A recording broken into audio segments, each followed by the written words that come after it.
So that's going to be great for you guys for looking for stuff. What's going to be great for us guys on the back end is that we will be able to, when the second oboe comes back missing, the piece comes back, second oboe does not come back, we will be able to automatically flag that so that the next person who wants to borrow that, a flag comes up telling us that that is missing.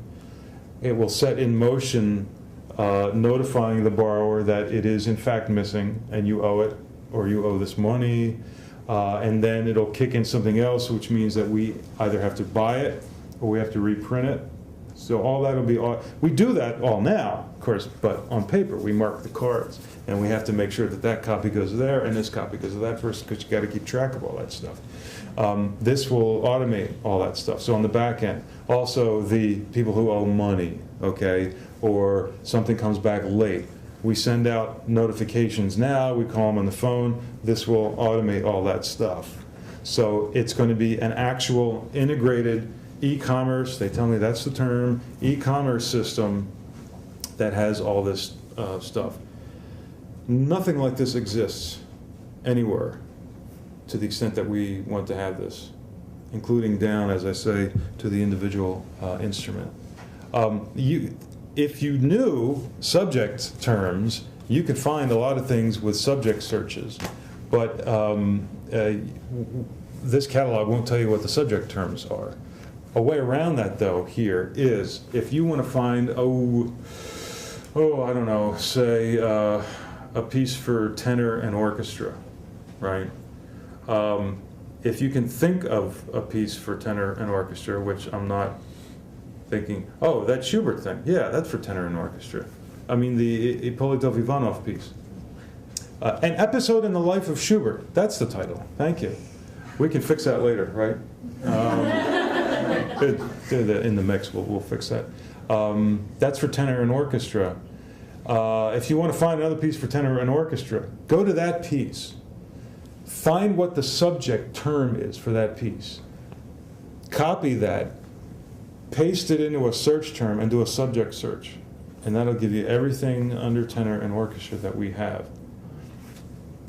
You're having to outthink it, and I'm embarrassed to tell you these workarounds, but you know, this is life. So, and this is what I do when people ask me for stuff. I think I don't know how to find that, so I kind of weasel. Oh, I was trying to find a piece for women's chorus. Somebody wanted women's chorus and orchestra, right?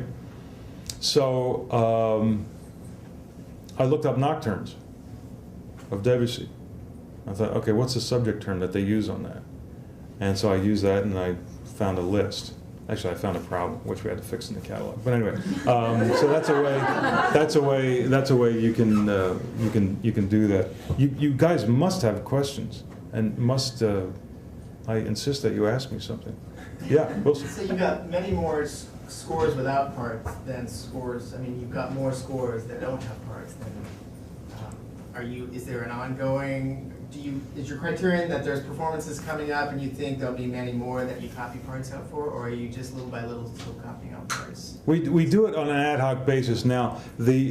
We've gotten away from copying contemporary works because someone could say, oh, why are you copying her piece and not his piece? You know, so most of the copying jobs we do now are for historical works. And those I like to save for pieces I think are going to have legs. You know, they're going to get performed. Ideally, it's something that someone gives us enough lead time. They say, we want to do this piece. Let's say our Horatio Parker piece. We've got the score, or maybe we've got the parts are a mess. And if I have enough lead time, I'll copy it. We'll pay for it to get a copy so that you can play it. This is part of the thing that we do. So yeah, I mean the uniqueness of the collection is that we've got scores of parts. It's a performing library, but we do have some things that are incomplete. So really keep us in mind.